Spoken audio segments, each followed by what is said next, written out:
Hello everyone, welcome to Trade Breakdown on EU. As always, first of all, I'm going to start off with the weekly time frame to do my higher time frame analysis to determine my drawn liquidity both for the short term and the long term, right? Now, if you watched the previous breakdowns, then you'd already know that my long term drawn liquidity is the weekly range high above us, right? That's like the level for me that I'm looking at for the long term, right? As soon as the short-term drawn liquidity is reached, my next expectation is going to be the long-term drawn liquidity, that is the weekly range high above us, right?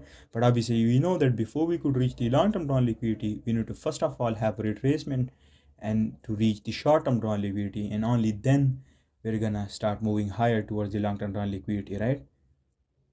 So right here you can see that we've got this weekly CRT, right? And the reason this candle is a weekly CRT is because this particular candle took out the weekly range high to the left, right? And now I've taken this candle as a weekly CRT, and what you can see right here is that last week we purged the high of the CRT and then we closed lower. Now even this week, first of all, my expectation is to expect price to take out this weekly CRT low and then potentially test this weekly order block right here, right? And then then we can look for confirmations on the lower time frame as to whether we are looking for even lower prices, or we want to expect price to start expanding higher towards the long-term drawn liquidity, right? So what that means is that I've determined my short-term drawn liquidity to be this weekly CRT low, right, and this weekly order block, and my buys respectively is going to be bearish until the low is taken, the CRT low is taken, and the order block is tested, right? So now I'm going to go down to the daily time frame to refine this thought process even more to see if we've got anything else there. So on the daily time frame, you can see that first of all we had this micro CRT, this daily micro CRT within the macro weekly CRT, right? And we purged it last week, and then we started moving lower towards the opposite end of the range, right? We still have yet to take out the weekly opposite end of the range, which is the weekly CRT low, right? And you can see that since last week we've been moving lower towards the drawn liquidity lower, which is this weekly CRT. And you can see right here it aligns with this daily FVG, right? So even on the daily time frame, my refined drawn liquidity is still this weekly CRT low or potentially this daily order block, right?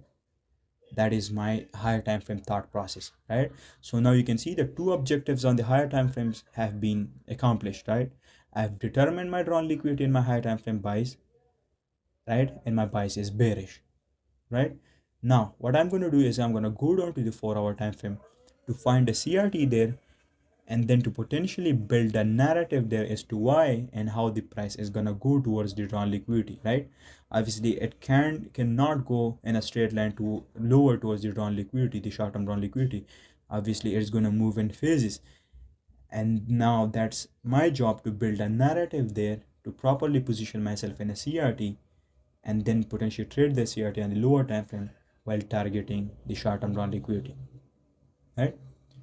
So let's move over to the 4-hour time frame and let's see how I analyze the charts there.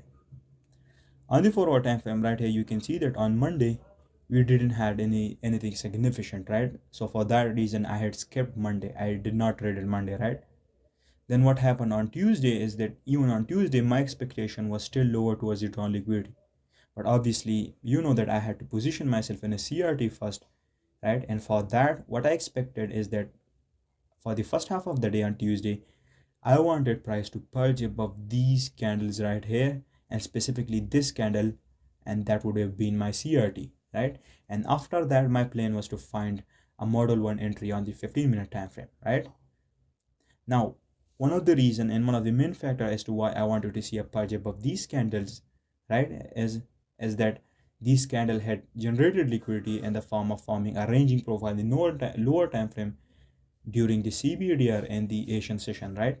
During that particular time window, price formed a ranging profile in the lower time frame, and you can see it was in the form of these 4-hour candles, right? And I wanted to see, and I expected a normal intraday protraction profile above these candles, right, before I could take an entry. That were my expectations for the first half of the year on Tuesday. But right here you can see that price never purged these candles right here, right? It never purged these candles, but I still took an entry there on the intraday charts because of one main thing, right? Because of SMT divergence, right? I was at the same time while I was watching euro, I was also monitoring the dollar chart, the DXY charts as well, right? And what I saw is that during the London Open, DXY or the dollar successfully purged these candles low, right? Obviously for the DXY, the chart is inverted. So on DXY, what happened is that DXY successfully purged the candles low and these candles, and it had a normal intraday protraction profile on the 15-minute time frame. But on EU struggled to purge these candles and showed signs of weakness, right? And it didn't form any normal intraday protraction profile, which means that we had an SMT, right? Obviously, I couldn't trade DXY because you cannot trade it, right? Even though in such cases, my priority is always going to be to trade the pair which had the purge, but obviously I couldn't trade DXY because it's not tradable.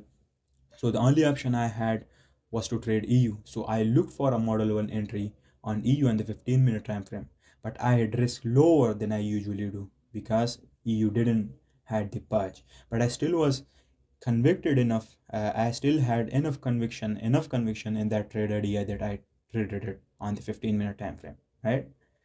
The narrative was that I was looking for these candles to be purged before taking an entry, right? And that would have been a normal intraday protection profile for me, but only DXY did it, right? Only DXY showed that intraday normal protection profile, and EU struggled to take the candles, right? Which means there was a non-symmetry in price and the market was in a non-symmetrical condition, right? And what that suggests is that price action is unlikely going to continue to the upside, and the potential outcome for price is to reverse and expand lower. And you can see that's exactly what happened here, right? DXY showed a normal protraction profile, so that means on EU there is going to be a delayed protraction profile because of the SMT divergence. These candles on the EU are going to stay protected because of the SMT divergence, but on the DXY it took out and purged these candles, right? So that is, as soon as the SMT was confirmed, I traded it on the lower time frame on EU on the 15-minute time frame in the model in the type of a model 1 entry, right? So on DXY, let's say it again, price purged higher and EU struggled to go higher. Now on DXY, price purged below the candle's low and EU struggled to go higher because of SMT divergence, right? So I knew that those candles high on EU are protected because of SMT, right? And I knew that EU is now destined to go and expand lower, right? So then the only thing that I had to do was match price with a key level, right? Before I could take an entry there. And what we have on the EU on the 4-hour time frame is that we've got this order block right here on EU. I took this as my key level, right? And what happened is that price tested this key level while also having the SMT. It also tested this 4-hour key level during London Open at a key time, right? One of the main factor why I had so much conviction in this trade idea is because of the key time this 4-hour candle, 4-hour order block and 4-hour key level was tested, and we had the SMT, right? The SMT occurred at a key time. We tested this key level at a key time, right? And obviously on the DXY charts, price purged below the candle's low at a key time, right? Which was the 3 a.m. which was the 3 a.m. Eastern time, which is like a key macro for these sort of stuff, right? That's why I had so much conviction in it. Now we know that like the London Open, this whole kill zone of London Open is like key times for purges and price to test key levels, but even within that London Open kill zone, we then have specific macros, right? For example, in New York Open, we have the 8:30 or 9:30 macro, right? Similarly, in the same way, during the London Open kill zone, we have the 3 a.m. Eastern Standard Time, which is a key macro and key time for price to either have SMT divergence, for price to either have a CRT purge, or for price to test a key level. And you can see at this particular time, all of those three things happened. We had an SMT price purge above the candles on DXY, price purge below the candles on DXY at this particular time. we formed an SMT at this key time, and also along with that on EU we tested this for our order block, right? That's why I had so much conviction. So as soon as price did that, I started looking for a model 1 entry on the lower time frame, right, which price showed here after forming this order block on the 15-minute time frame, right? Now if you are thinking that this candle did not purge any high or low, then how this is an order block, right? Then the answer to that is this particular candle tested a key level, tested a higher time frame key level, or simply it tested a previous order block, which means that this particular candle filled liquidity, right? So first of all, this candle filled liquidity and then price closed below it. So it follows the two criterias for being a valid order block, and that's why I took this candle as my order block, and price formed a model 1 entry as soon as this candle was engulfed, and I took my entry there. At the open of this order block, my stop loss was above the order block's high, and I targeted the candles low below us, right? And the drawn liquidity, I targeted drawn liquidity. Now what you can also notice is that even in this trade, a CRT was used and considered in play, right? The trade was not without a CRT, because we had the SMT divergence. That's why I regarded these highs as protected highs and adjusted to the new scenarios and looked for short plays without a purge, right? The purge had already happened on DXY, so that was enough for me.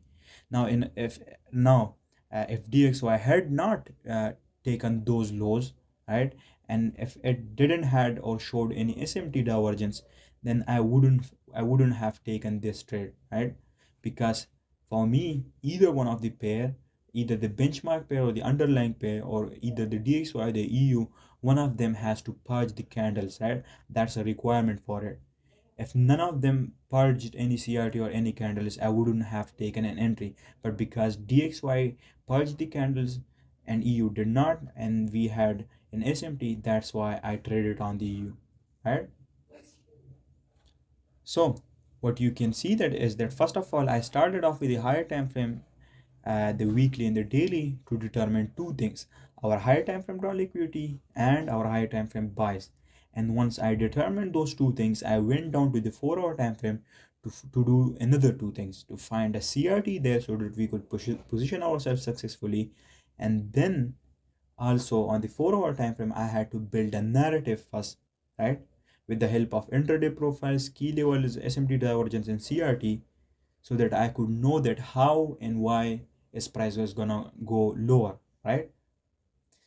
So after determining my drawn liquidity, I then selected a CRT on the 4-hour, and then with the help of 4-hour time frame and 15-minute time frame, I built a narrative there with all of these concepts like intraday profiles, key levels, and SMT, right? And built a sharp narrative, right? And after that, I went down to the intraday charts, the 15-minute time frame, to execute my lower time frame entry setup, which was in the form of model 1 entry setup, right? And I traded that. That was my trade breakdown.